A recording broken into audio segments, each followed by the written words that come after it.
Welcome to the third lecture of the chapter Rotational Dynamics. Previous ക്ലാസ്സിൽ നമ്മൾ പറഞ്ഞത് എന്തായിരുന്നു, ഒരു റിജിഡ് ബോഡിയെക്കുറിച്ചും അതുപോലെ തന്നെ റിജിഡ് ബോഡിയുടെ rotation, angular momentum, moment of ഇനേഷ്യ, ഈ കാര്യങ്ങളാണ് നമ്മൾ പറഞ്ഞത്. അപ്പം ഞാൻ പ്രീവിയസ് ക്ലാസ്സിൽ പറഞ്ഞ കാര്യങ്ങൾ ആദ്യത്തെ ഒരു രണ്ട് ഇക്വേഷൻ എഴുതി വെച്ചിട്ടുണ്ട്. ഒന്ന്, L is equal to angular momentum is equal to summation R cross M V. അവിടെ സമ്മേഷൻ വന്നത് എന്തുകൊണ്ടാണെന്ന് വെച്ചാൽ നമ്മളൊരു റിജിഡ് ബോഡിയാണ് കൺസിഡർ ചെയ്യുന്നത്. ഒരൊറ്റ പാർട്ടിക്കിളിനെ അല്ല, ഒരുപാട് പാർട്ടിക്കിൾ ചേർന്ന് കോൺസ്റ്റിറ്റ്യൂട്ട് ചെയ്തിട്ടുള്ള ഒരു റിജിഡ് ബോഡിയാണ് കൺസിഡർ ചെയ്തിരിക്കുന്നത്. അതുകൊണ്ടാണ് അവിടെ സമ്മേഷൻ വന്നത് കേട്ടോ. അങ്ങനെ ഇനി അടുത്തത് വേറെ മൊമെൻറ്റ് ഓഫ് ഇനേഷ്യയും ആംഗുലർ മൊമെൻറ്റവും തമ്മിലുള്ള റിലേഷൻഷിപ്പും നമ്മൾ പഠിച്ചായിരുന്നു. അതാണ് L is equal to I omega എന്ന് പറയുന്നത്. Where I is the moment of inertia and omega is the angular velocity. Then ഇന്നത്തെ ക്ലാസ്സിൽ നമ്മൾ പറയുന്നത് equation of motion of a rotating rigid body എന്ന് ചോദിച്ചാലും അല്ലെങ്കിൽ ടോർക്കിൻ്റെ ഒരു ഡെറിവേഷൻ എഴുതാൻ പറഞ്ഞാലും നിങ്ങൾ ഇതാണ് എഴുതേണ്ടത്. അപ്പോൾ അതിന് വേണ്ടിയിട്ട് നമ്മൾ ആദ്യം ചെയ്യുന്നത് ആംഗുലർ മൊമെൻറ്റം, നമ്മുടെ ബേസിക് ഇക്വേഷൻ ആംഗുലർ മൊമെൻറ്റത്തിൻ്റെ, റിജിഡ് ബോഡിയുടെ ആംഗുലർ മൊമെൻറ്റം അതിൻ്റെ ഇക്വേഷനെ നമ്മൾ ഡിഫറൻഷ്യേറ്റ് ചെയ്യുകയാണ് ചെയ്യുന്നത്. അപ്പോൾ ഇക്വേഷൻ എന്താണ്? L is equal to summation R cross M V. ഇതാണ് നമ്മുടെ ഇക്വേഷൻ. അപ്പോൾ ഇതിനെ ഡിഫറൻഷ്യേറ്റ് ചെയ്യുന്നു with respect to t. With respect to time we are differentiating. L is equal to sigma r cross mv. So dl by dt is equal to d by dt of sigma r cross mv. ഇവിടെ product റൂളാണ് നമ്മൾ apply ചെയ്യുന്നത്. First into derivative of the second plus second into derivative of the first. ആ ഒരു റൂളാണ് നമ്മൾ apply ചെയ്യുന്നത്. അപ്പോൾ അതിന് വേണ്ടി ഇവിടെ ഫസ്റ്റ് ടേം എന്ന് പറയുന്നത് ആറും സെക്കൻഡ് ടേം എം വിയുമാണ്. അപ്പം അടുത്ത ഇക്വേഷൻ കണ്ടാൽ അറിയാം. ഫസ്റ്റ് എന്ന് പറഞ്ഞാൽ R into derivative of the second, that is D by D T of M V plus summation derivative of the first. D R ആണ് first term. So D R by D T into the second term M V. ഇനി അടുത്ത term വരുമ്പോൾ നോക്കുക, അടുത്ത equation നോക്കുക, summation R cross F. R cross F എന്ന് പറഞ്ഞാൽ the force ആണ്. D by D T of M V എന്ന് പറഞ്ഞാൽ മൊമെൻറ്റമാണ്. Rate of change of momentum എന്ന് പറയുമ്പോഴത്തേക്കും എന്തായിരിക്കും നമുക്ക് കിട്ടുന്നത്? ഫോഴ്സ് ആണ്. അത് നിങ്ങൾ ന്യൂട്ടൻ്റെ ലോസിൽ പഠിച്ചിട്ടുള്ളതാണ്. അപ്പം ഇവിടെ എഴുതുന്നത് D by D T of M V എന്ന് പറഞ്ഞാൽ ഫോഴ്സ് ആണ്. സോ ആർ ക്രോസ് എഫ് എന്ന് എഴുതി plus sigma D R by D T. So R എന്ന് പറഞ്ഞാൽ പൊസിഷനാണ് ഉദ്ദേശിക്കുന്നത് അല്ലേ. അതിന് വിത്ത് റെസ്പെക്ട് ടു ടൈം കൊണ്ട് നമ്മൾ ഡിഫറൻഷ്യേറ്റ് ചെയ്യുമ്പം നമുക്ക് കിട്ടുന്നത് വെലോസിറ്റിയാണ്. So D R by D T എന്ന് പറഞ്ഞാൽ വി ഇൻറ്റു എം വി അതേപടി നമ്മൾ എഴുതി. ഇനി ആ സെക്കൻഡ് ടൈം എന്ന് പറഞ്ഞാൽ അവിടെ 0 ആയിട്ടാണ് ഞാൻ കാണിച്ചിരിക്കുന്നത്. അതെങ്ങനെയാണ് 0 ആവുന്നത്? അതിൻ്റെ തൊട്ടിപ്പുറത്ത് ഞാൻ അതിൻ്റെ ഒരു എക്സ്പ്ലനേഷൻ കൊടുത്തിട്ടുണ്ട്. നമുക്ക് വി ക്രോസ് എം വിയെ നമുക്ക് M into V cross V എന്ന് എഴുതാം. സോ വെലോസിറ്റിയാണ്, രണ്ടും സെയിം ഡയറക്ഷനാണ്. ക്രോസ് പ്രൊഡക്റ്റ് ആയതുകൊണ്ട് നമുക്ക് വി സ്ക്വയർ സൈൻ തീറ്റ എന്ന് എഴുതാം. സെയിം ഡയറക്ഷൻ ആയതുകൊണ്ട് തീറ്റ എന്ന് പറയുന്നത് 0 ആണ്. സൈൻ 0 ആണ്. So V into M V എന്ന് പറയുന്ന ആ ടേം 0 ആയിട്ട് മാറുന്നു. പിന്നെ നമുക്ക് കിട്ടുന്നത് D L by D T is equal to summation R cross F ആണ്.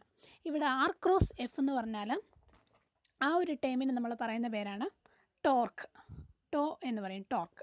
So d L by D T is equal to torque to.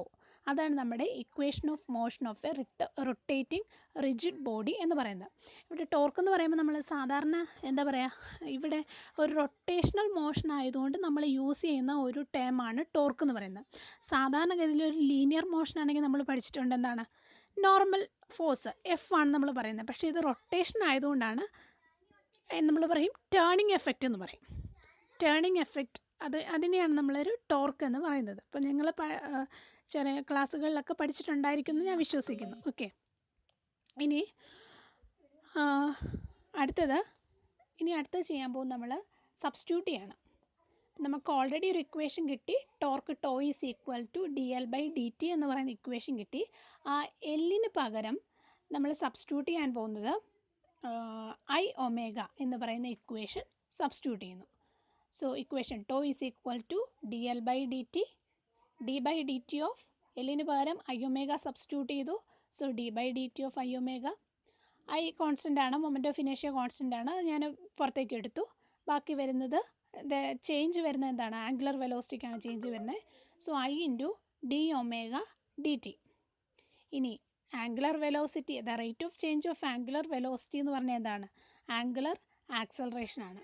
So tau is equal to I into alpha, where alpha is the angular acceleration which is equal to D omega by D T. ഇനി ആ ഇക്വേഷൻ്റെ അത് നോക്കുക, അതൊരു important ആയിട്ടുള്ള ഇക്വേഷനാണ്. Angular ആക്സലറേഷനും ടോർക്കും തമ്മിൽ connect ചെയ്യുന്ന ഒരു ഇക്വേഷനാണ് tau is equal to I into alpha എന്ന് പറയുന്നത്. ആ ഇക്വേഷൻ്റെ അകത്ത് സപ്പോസ് ആംഗുലർ ആക്സലറേഷൻ യൂണിറ്റി ആണെന്ന് വിചാരിക്കുക, 1 ആണെന്ന് വിചാരിക്കുക. അങ്ങനെയാണെങ്കിൽ tau is equal to I ആയിരിക്കും. ആംഗുലർ ആക്സലറേഷൻ യൂണിറ്റി ആകുമ്പോൾ ടോർക്ക് മൊമെൻ്റ് ഓഫ് ഇനേഷ്യയ്ക്ക് ഈക്വൽ ആയിരിക്കും. സോ മൊമെൻ്റ് ഓഫ് ഇനേഷ്യ I is equal to the magnitude of the torque that produces unit angular acceleration on the body about that axis. അപ്പോൾ moment of ഇനേഷ്യയ്ക്ക് മറ്റൊരു ഡെഫിനിഷനും കൂടിയാണ് ഇത്. അതേ ഇക്വേഷൻ്റെ അകത്ത് തന്നെ suppose tau is equal to 0, turning effect ആയിട്ടുള്ള ടോ എന്ന് പറയുന്നത് 0 ആണെന്ന് വിചാരിക്കുക. ടോ 0 ആകുവാണെങ്കിൽ ഇക്വേഷൻ്റെ അകത്ത് എങ്ങനെ വരും? D by D T of I omega എന്ന് പറഞ്ഞാൽ എന്തായിരിക്കും? 0 ആയിരിക്കും. ബിക്കോസ് എന്താണ്? ടോർക്ക് ടോയാണ് D L by D T. ആ എല്ലിന് പകരമാണ് ഞാൻ അവിടെ സബ്സ്റ്റിറ്റ്യൂട്ട് ചെയ്തിരിക്കുന്നത്. D by D T of I omega is equal to 0. എന്തിൻ്റെയെങ്കിലും റേറ്റ് ഓഫ് ചേഞ്ച്, അതിൻ്റെ ചേഞ്ച് 0 ആണെന്ന് പറഞ്ഞാൽ ആ ഒരു ടേം എന്ന് പറഞ്ഞാൽ എന്തായിരിക്കും? കോൺസ്റ്റൻ്റ് ആയിരിക്കും അല്ലേ? So I omega is a constant. I omega എന്ന് പറഞ്ഞാൽ എന്താണ്? L ആണ്. L എന്ന് പറഞ്ഞാൽ എന്താണ്? ആംഗുലർ മൊമെൻ്റമാണ്. So angular momentum L is a constant. ഇതാണ് law of conservation of angular momentum എന്ന് പറയുന്നത്. ഇനി ഇപ്പോൾ ഇവിടെ ലോ സ്റ്റേറ്റ് ചെയ്തിട്ടുണ്ട്, ആംഗുലർ മൊമെൻ്റത്തിൻ്റെ ലോ സ്റ്റേറ്റ് ചെയ്ത് വെച്ചിട്ടുണ്ട്. The law states that in the absence of external force tau the angular momentum of the body about the axis of rotation remains constant. So ഇതാണ് angular momentum, conservation of angular മൊമെൻ്റത്തിൻ്റെ statement ആയിട്ട് പറയുന്നത്.